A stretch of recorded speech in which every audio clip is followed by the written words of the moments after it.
Buenas noches, bienvenidas y bienvenidos a esta primera clase de su materia estudios sobre estudios psicológicos de la criminalidad 2. Mi nombre es Aurelio Coronado y los voy a estar acompañando en esta materia y en la de víctimas junto con estudios psicológicos sobre la victimización, junto con invitados, colegas de diferentes antecedentes de diferentes, incluso países que vamos a estar trabajando con ellos. Eh, Como ustedes saben, esta es la continuación bueno, la segunda parte sí, la continuación de su materia anterior, estudios psicológicos sobre la criminalidad uno, donde estuvieron discutiendo las hipótesis más asociadas a pues los extractos más bien biológicos de la violencia.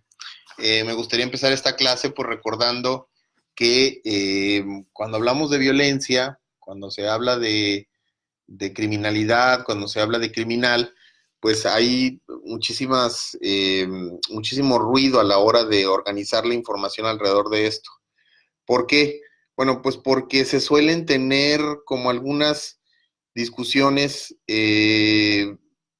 como muy sencillos, muy sencillas acerca de cómo funciona la violencia, es decir, como si solo hubiera una variable o como si estas variables solamente se pudieran organizar a partir de una sola hipótesis. Hemos tratado de organizar los cursos de la maestría con un objetivo principal, que las y los expertos que sean peritos tengan una idea sobre la complejidad que acompaña la explicación de la etiología del comportamiento criminal. ¿Qué quiero decir con esto? Que abandonemos explicaciones simplistas o que atribuyamos a una sola variable toda la conducta criminal. ¿Por qué? Porque la conducta criminal de entrada es compleja y entonces evidentemente las explicaciones son complejas y no necesariamente será nuestro trabajo explicar la conducta criminal en términos de una sola variable. De hecho, en muy pocas ocasiones se nos preguntará como tal, se nos preguntará, oye, ¿por qué esta persona es agresiva? ¿O por qué esta persona se comporta de esta forma? ¿O por qué es que ha sido violenta? ¿O por qué ha matado? Esas son preguntas que las vas a obtener mucho, que te las van a hacer mucho en los medios de comunicación o personas que no están asociadas a esto, pero dentro de la ciencia, dentro de la corte, no son las preguntas más adecuadas, no es lo que se está investigando, no es lo que se quiere explicar. Entonces, tendríamos, recuerden siempre que distinguir entre diferentes tipos de estudios, diferentes tipos de artículos de investigación que hablan del problema. Hay artículos de investigación que simplemente describen, que nos dan información acerca de las tasas de violencia, a lo mejor de algunos índices, eh, por ejemplo, de homicidios asociados a lo mejor a un grupo en particular, ¿no? La cantidad de homicidios que hay, la cantidad de homicidios perpetuados por hombres contra mujeres o de hombres contra hombres, o la cantidad de violación, ¿no? O la cantidad de crímenes en una región en particular. Ese es un tipo de estudios que nos dan una idea de la ocurrencia de un fenómeno. Y esos son estudios que describen y que de alguna manera nos establecen los datos fundamentales para poder eh, después entender el fenómeno, ¿no? También están los estudios correlacionales, que lo que hacen, y estos son los más frecuentes que ustedes van a encontrar, pues son los estudios que tratan de establecer relaciones entre diferentes variables, ¿no? Los famosos estudios entre, por ejemplo, algunos agentes hormonales o neurotransmisores y la conducta violenta, o algunas anomalías en el cerebro, malformaciones o problemas fisiológicos o condiciones genéticas y algún tipo de agresión. La correlación, creo que nos debe quedar muy claro, estudiantes de posgrado, no es causación. ¿Esto qué significa?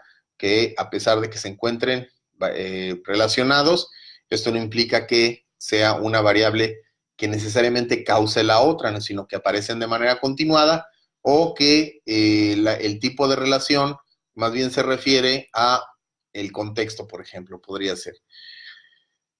Las explicaciones, pues, sobre el fenómeno, pues, tendrían que hacerse desde dos, digamos, aproximaciones. Una de ellas, desde la complejidad, desde tratar de explicar uno de ellos o uno de los modelos más comunes para la explicación de la violencia, pues es el modelo ecológico de la violencia, donde trata de explicar en distintas esferas cuáles son las variables que se pudieran entender o estudiar o relacionar con el fenómeno, desde las variables más personales hasta las variables más culturales, y lo que nos tocaría a nosotros, que sería entender o explicar un fenómeno en particular. ¿Cuál fenómeno en particular? Bueno, pues el que estamos investigando, el caso que estamos revisando y el caso que estamos presentando como peritos.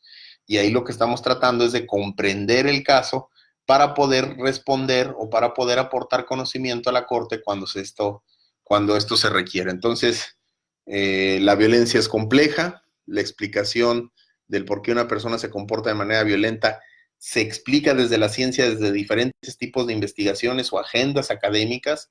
Esto no significa que una agenda académica explique un caso necesariamente y otros no, sino que tendríamos que ponderar de qué nos sirve un artículo de investigación en particular o una línea de investigación en particular para explicar, y que tendríamos que también ponderar cuáles son los niveles de explicación o de inferencia que tienen cada uno de estos tipos de estudios.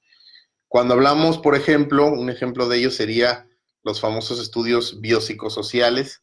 El término biopsicosocial es un término bastante socorrido, donde, por ejemplo, se dice, bueno, tendríamos sobre todo, por ejemplo, desde la criminología, ¿no? Se suele hablar de que los seres humanos somos entidades biopsicosociales que respondemos a distintos entornos y distintos niveles, que hay elementos biológicos, elementos sociales, elementos hormonales o lo que ustedes quieran. Pero lo que quiero un poco decir es, utilicemos el término biopsicosocial en el contexto en el que se debe utilizar. Cuando decimos biopsicosocial, significa que tenemos una intención de entender de manera holística o de manera integral los fenómenos, no que ya lo entendimos diciéndolo. Es decir, cuando nosotros enumeramos y decimos, bueno, es que el cerebro tiene que ver, y la familia tiene que ver, y los antecedentes tienen que ver, pues nada más estamos enumerando, no estamos explicando el fenómeno, no lo estamos comprendiendo. Cuando decimos biopsicosocial, estamos diciendo, vamos a tomar en cuenta distintas formas de explicación del fenómeno. No estamos diciendo ya está explicado desde lo biopsicosocial. La primera hipótesis y un poco las lecturas que acompañan en esta primera parte del curso, la intención es que ustedes se adentren a las explicaciones psicológicas asociadas a la investigación del contexto y el aprendizaje. Evidentemente, pues aquí estamos hablando de el conductismo, y cuando hablamos de conductismo o estamos hablando de el aprendizaje o el análisis de la conducta, pues nos estamos refiriendo a una tradición psicológica que proviene ya desde hace siglo y medio, obviamente tiene antecedentes incluso filosóficos. El conductismo, por allá hay algunos textos interesantes del doctor Ribes Iniesta y colaboradores que hacen una serie de 3 volúmenes que se llaman Raíces históricas y filosóficas del conductismo, que les recomiendo mucho para quien les interese más saber sobre esto. Los pueden adquirir, creo que los venden por parte de la Universidad de Guadalajara. Y en estos tomos lo que hacen es una compilación de diferentes textos originales, incluyendo, por ejemplo, el Manifiesto Conductista de Watson o el Sobre el Alma, los textos de Sobre el Alma de Aristóteles, o hay por ahí un texto también de Thorndike. Bueno, son textos clásicos, ¿no?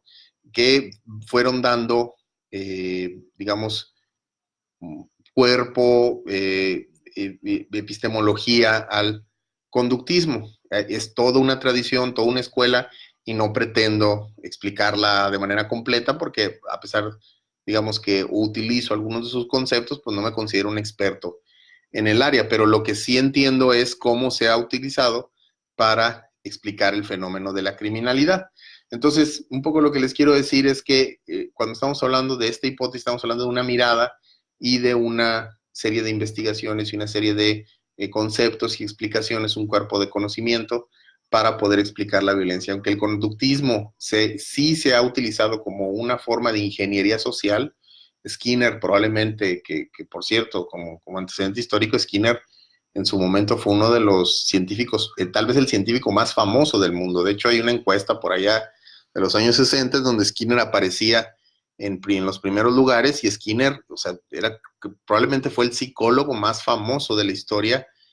Ahora en retrospectiva la gente identifica mucho a Freud, identifica mucho algunos conceptos coloquiales del psicoanálisis, pero esto se fue creciendo, se fue armando a lo largo del siglo, a partir, no cuando Freud estaba vivo, sino a lo largo del siglo, sobre todo en Estados Unidos, por la penetración que tuvieron sus ideas por su primo, Bernays, que difundió mucho la obra de Freud y se utilizó mucho en algunas de mercadotecnia, en propaganda, los famosos focus groups surgen del psicoanálisis, y bueno, en general un poco lo que les quiero decir es que las ideas conductistas tienen una penetración muy profunda en nuestra cultura y en nuestra academia, en particular en México, Latinoamérica, hay muy buenas escuelas asociadas al conductismo y tiene muchísima vigencia en la actualidad. Lo digo esto para aquellos que no se hayan adentrado mucho al conductismo y tengan una noción de como, hay una materia dentro de la licenciatura, ¿no? Por ahí escucha algo de conductismo, ¿no? En realidad es bastante, bastante importante sus aportaciones. Y no solamente, les digo, en la psicología, sino en la cultura popular, ¿no? Por allá, les digo, Skinner, por ejemplo, les recomiendo mucho que lean sobre la historia de Watson. Creo que estuvo en la Universidad de Chicago, y sus aportes tanto en ingeniería social, por ejemplo, específicamente en el área del trabajo, fueron muy, muy importantes.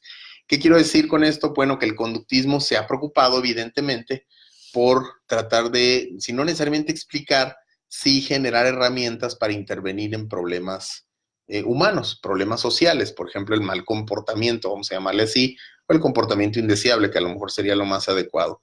Estos son los tipos de problemas a los que el conductismo se ha enfrentado y que gustosamente, bueno, pues le ha entrado. Y pues básicamente, pecando de ser demasiado concreto, pues las hipótesis contextuales, incluyendo, por ejemplo, las hipótesis bandurianas o de Bandura, de aprendizaje social e imitación, básicamente lo que dicen es que la conducta criminal no es algo con lo que se nace, sino que se va moldeando, que se va modelando también por el contexto, por un historial de aprendizajes, por el reforzamiento en particular, no por la falta de castigo, sino más bien el reforzamiento. Esto es importante distinguirlo porque es la gran, digamos, confusión que suele haber, ¿no? Desde el punto de vista conductista, pues sería muy difícil sostener la idea de la prisión como una institución que realmente persuade o que, vamos a llamarlo de manera correcta, extinga la conducta de delinquir o de ser criminal. Lo que quiero decir con estas hipótesis, pues, hago esta paréntesis, es que realmente detrás de ello hay una concepción filosófica y epistemológica del ser humano, y juntarlos, revolverlos, confundirlos, pues es problemático si eres perito, porque tal vez esto es lo más importante. Voy a agrandar un poco más el paréntesis.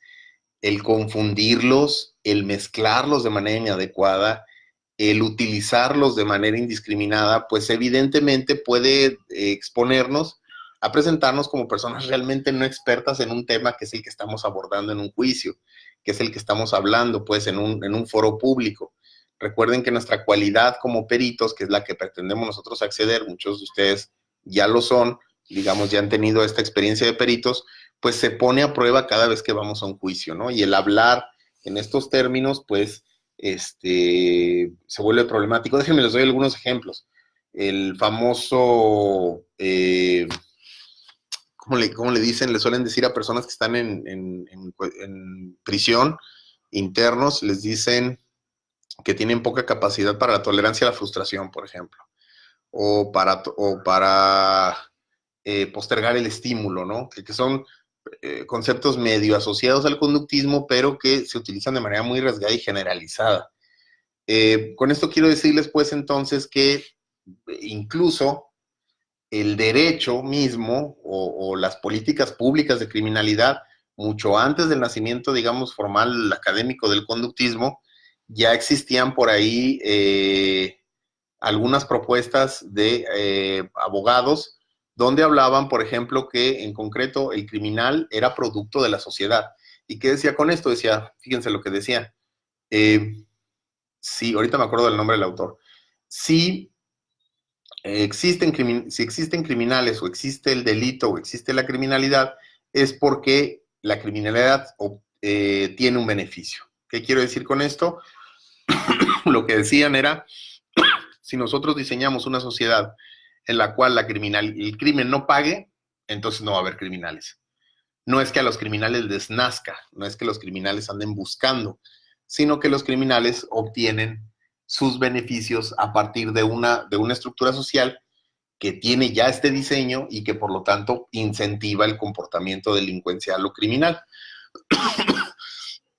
Esta idea, por allá de 1700, perdón, sí, 1700, fue muy influyente en una escuela criminológica. Hubo otra escuela criminológica que decía que, bueno, no, que más bien había instintos, había tendencias, había retrasos incluso evolutivos en el desarrollo de ciertos individuos que los hacía ser más violentos o delinquir, y que la sociedad lo que tenía que era generar mecanismos que reprimieran estos instintos o que los apaciguaran o lo restringieran.